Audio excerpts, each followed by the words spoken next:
So you can imagine when you're redesigning workplace, change management is so important. We are taking people from assigned seating to hotel seating, from closed workspaces to open workplace design. That's what we were doing way back then, way back before. And so there was an entire practice in this organization dedicated to change management. And how are we going to bring the people along the change from getting out of an office into a 60 square foot desk? And then on top of that, this organization also had a communications strategy practice. So not only do we need to communicate, not only do we need to make sure the change is successful, but we need to communicate that change successfully. So those two practices were inside this organization, and what I did was latch on to those people with whom I collaborated. Our panelists talk about the importance of collaboration, and they talked about the importance of working with the team.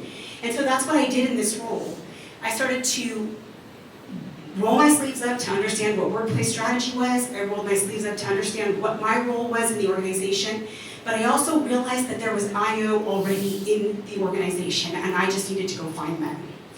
And so I worked with the change managers, I worked with the communication strategists, and I left that organization having already built an IO practice inside of their org. So what I did was leverage their already existing change management practice.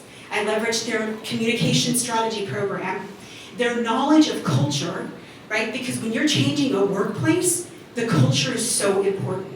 So when you're asking people to get out of their office, there is a cultural shift that we have to talk about.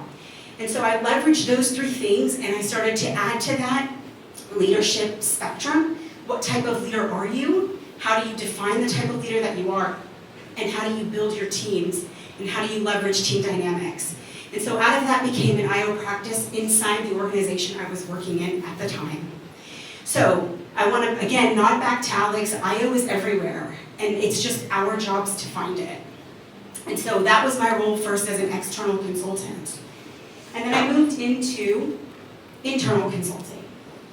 So the important thing that I want you to learn is just because you get hired for something doesn't mean it's what's going to pigeonhole you